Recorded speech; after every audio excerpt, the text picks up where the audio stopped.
enfin une belle soirée en LDC les gars, let's go 5-1. Vous vous rendez pas compte, 5-1. Mais bref, salut à tous, aujourd'hui on se retrouve pour faire le débrief de cette rencontre entre Sporting Lisbonne, le CP Portugal, et les Gunners. Victoire 5-1 d'Arsenal à l'extérieur au Portugal, à Lisbonne, et on s'est imposé vraiment sur un très gros score à l'extérieur en Champions League. Un score que je m'y attendais pas du tout, hein, je vous dis, je m'y attendais pas du tout. Franchement, il y a à peine 2 semaines avant la trêve, il défonce Manchester City, il donne une leçon de football à City, Amorim s'en va, on est là, trop fort pour eux.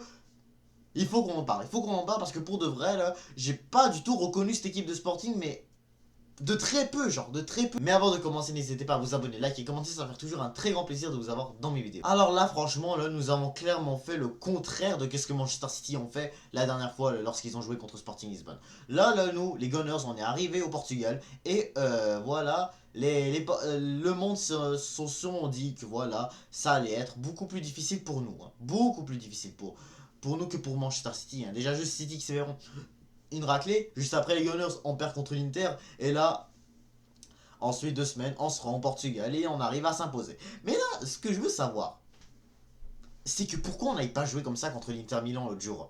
L'Inter Milan, là, tu pouvais largement les gagner. Là. T'avais des occasions, beaucoup d'occasions. T'as joué à San Siro. Ok, San Siro, c'est peut-être l'un des terrains les plus difficiles en Europe, là. L'un des meilleurs terrains d'Europe, genre. Mais par contre, t'avais largement la chance de pouvoir faire une égalité.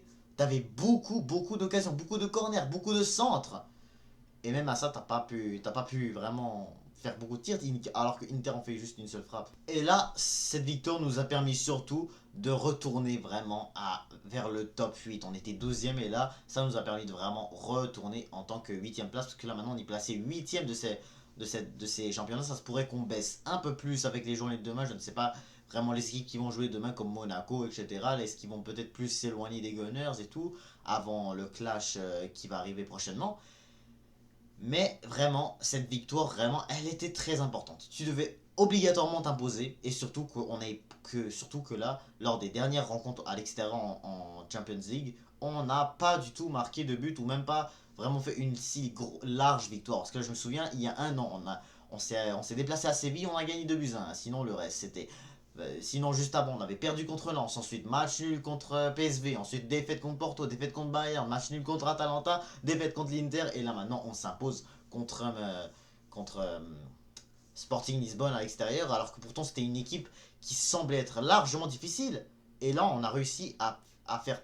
Et là, cette équipe a réussi à perdre leur premier match de la saison. En tout cas, parlons de l'équipe maintenant, parce que pour de vrai, j'ai vu juste une équipe exceptionnelle. David Raya a fait tout simplement un superbe match. Lui aussi, là, il a fait des arrêts de fou. Il y en a 2 en particulier, là, même 3. J'ai oublié le troisième parce que je me souviens, à la fin, là, il a fait un superbe plongeon pour arrêter un corner. Parce que c'est vrai que Sporting Lisbonne ont eux aussi eu beaucoup de corners. C'était pas très simple la deuxième mi-temps. Pas très simple. C'était surtout la première mi-temps qu'on a réussi à les dominer un peu. On était déjà 3-0 à la mi-temps. Mais surtout, deuxième mi-temps, ils ont eu beaucoup d'occasions. Et c'est selon l'occasion, il y en avait qui étaient cadrés, il y en avait qui étaient mal tirés et tout, mais c'était en tout cas des occasions qui auraient pu vraiment coûter cher si on n'avait pas un grand David Raya en face dans l'autre équipe. Et pour de vrai, là, qu'on regarde juste vraiment les plongeons qu'il a pu proposer, là. Il y en a un, là, c'était sur une frappe de je me souviens plus du nom parce qu'ils ont quand même des bons joueurs, cette équipe de Sporting, mais en tout cas, il y avait 2 qui étaient vraiment de la même manière. On menait 3-0, il y en avait un autre, on menait déjà 4-1, et David Raya a fait ce très bel arrêt.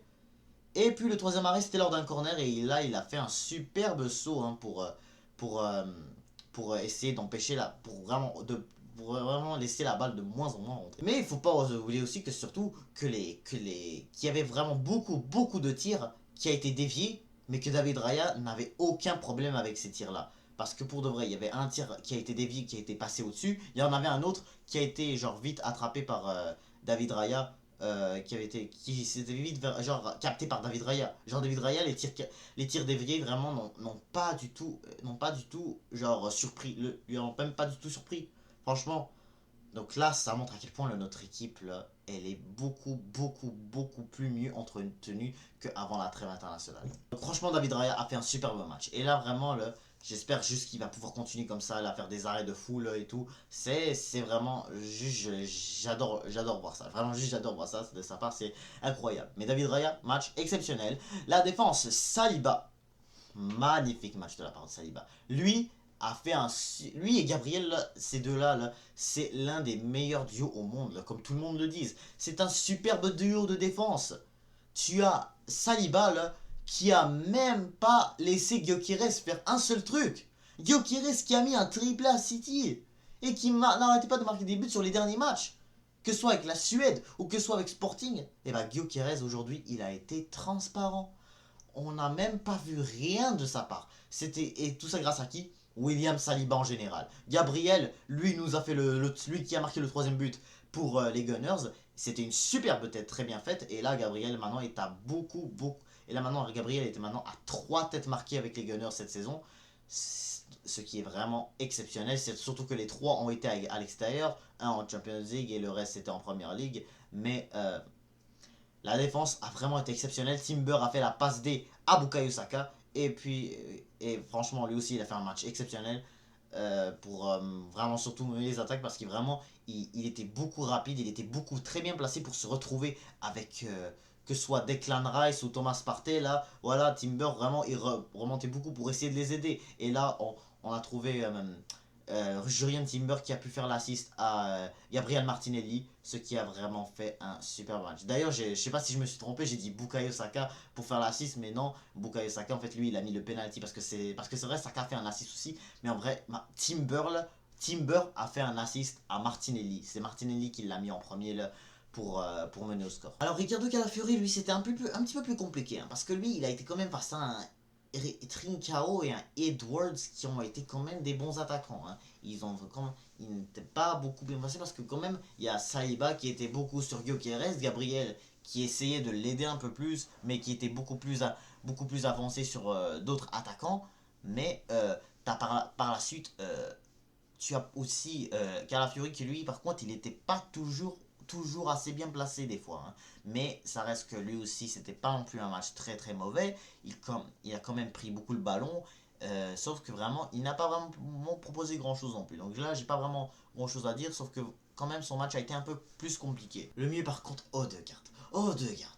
Quand je vous dis que Odegaard il est important dans l'équipe, quand je vous dis que Odegaard il est important dans cette équipe d'Arsenal et que quand il est là avec Saka, vraiment, l'équipe est juste vraiment incroyable. Quand je vous dis que vraiment Odegaard est très important, je vous dis, si Odegaard aurait dû ne pas être rentré dès la 94e minute, je vous dis, s'il aurait dû genre rentrer, genre juste après, genre si à la place de Merino ça aurait été Odegaard qui aurait dû rentrer, là par contre on aurait pu avoir plus, là on aurait dû avoir plus vu de bonnes occasions, parce que Odegaard franchement, il est hyper important dans notre équipe, vraiment important. Odegaard, c'est Odegaard. C'est lui qui nous a procuré le penalty pour le quatrième but. Et bien sûr, là, il a beaucoup été utile dans les occasions des Gunners. Quand on voit vraiment la connexion entre lui et sur le côté avec Rice, avec Partey, bien sûr là, avec l'attaque, on voyait avec Martinelli aussi. Odegaard, franchement, là, il est partout. Je vous dis, il est partout quand on voit ses matchs. C'est pour ça que vraiment, là, je suis très content que vraiment notre équipe presque au complet, là, il reste juste Ben White qui est pas là. Mais peu importe, la majorité de notre équipe elle est de retour là. Partey lui aussi c'était vraiment bon son match. Il mérite d'avoir un nouveau contrat là, si vraiment il continue de performer très bien comme ça. Là. Il a vraiment fait un très bon match. Quand tu regardes lui, Rice, ces deux-là, là, Rice c'est lui qui a donné le troisième but à Gabriel. Et aussi, enfin c'était sur un corner, mais aussi Saliba, qu'est-ce que je raconte là. Partey franchement, là, lui aussi, quand on voit juste vraiment, lui c'était pas mal, pour moi, l'un des seuls surtout qui faisait beaucoup attention aux attaques de Sporting. Lui, là, il était beaucoup, lui, là, à certains moments, il se faisait quand même dribbler par les joueurs du Sporting qui ont vraiment été bons, eux aussi, mais Partey, lui, il commence à devenir lui aussi quelqu'un qui apprend beaucoup à ne pas lâcher les autres, hein. Peu importe le poste qu'il joue, hein. Je me souviens juste de son match contre Liverpool lorsqu'il a joué en attaquant, pas en attaquant, en latéral droit. Il n'a pas du tout lâché Luis Diaz. Et franchement, j'aime beaucoup quand il fait ça. J'aime beaucoup que, que des fois, même si qu'il se fait dribbler, mais qu'il n'arrive à ne pas le lâcher. Je me souviens aussi, lorsque Nwanri est rentré, parce que même Nwanri a fait son entrée, lui aussi, là, lui aussi, il s'est fait dribbler par un attaquant. Mais là, ça a été dur un peu parce que là, quand même, par la suite, il y avait Saliba qui devait courir pour essayer de le rattraper Gyökeres, qui a pas mal fait. Le seul truc qui a été assez dangereux, c'était une barre à la fin du match. C'était une frappe sur la barre, sur le poteau ou peu importe. Mais aussi, Gyökeres, là, faut dire que Gyökeres, son match, là, je me souviens où il avait aussi raté une occasion où est-ce qu'il était devant les buts, mais il l'a mis dans les airs, là. Mais en tout cas, pour revenir à l'équipe maintenant, sinon, en plus de Nwanri qui est entré, il y a aussi Mikel Merino qui a fait son entrée. Et franchement, il a fait un très bon entrée. Il a fait un très bon entrée. Et je peux dire que vraiment, depuis le retour de depuis vraiment quand je vois juste vraiment le match qu'il a fait hier contre Forest, contrairement au match qu'il a pu faire aujourd'hui, c'est vraiment la même chose. Vraiment, ça aussi, c'était un superbe match. C'est lui qui a aidé, c'est lui qui nous a procuré le cinquième but de Leandro Trossard. Et franchement, il a il a quand même un peu apporté beaucoup plus que j'y pensais. Et pour finir avec l'attaque, Kai Havertz, le joueur qui nous a mis le deuxième but d'une superbe passe D de Bukayo Saka. Saka aussi nous a fait une superbe passe décisive à Merino.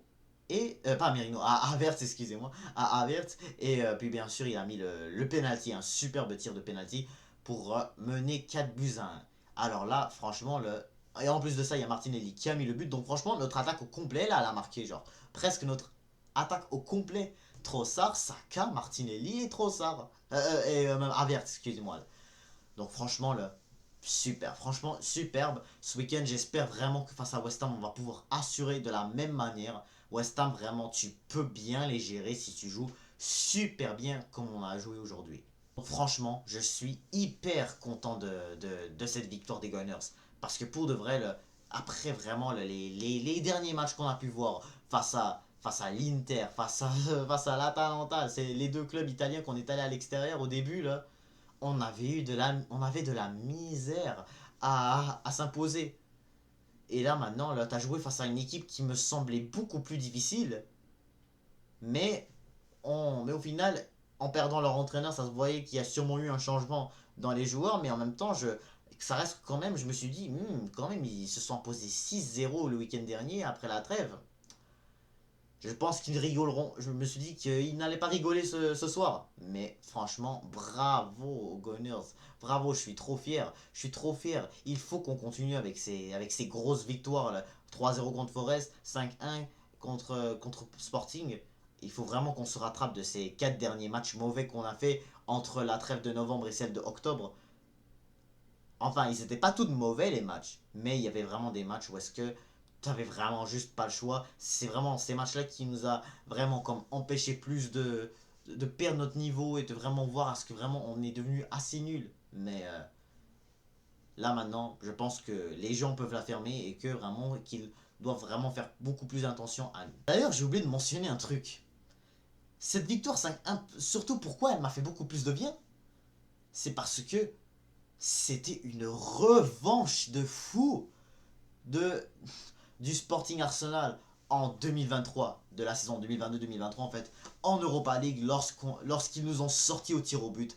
On s'est fait avoir par une frappe de ouf de la part du Sporting pour se prendre l'égalité. Maintenant, c'est nous qu'on leur a fait une bonne raclée et on s'est vengé pour bien reprendre cette LDC. Et là, maintenant, on les a même dépassés au classement. J'espère que ça continue comme ça. Juste, j'espère que les grosses victoires continuent comme ça. Tu auras West Ham par la suite. Ensuite, tu auras Man United. Ensuite, tu auras Fulham. Que même Fulham, j'espère une revanche aussi.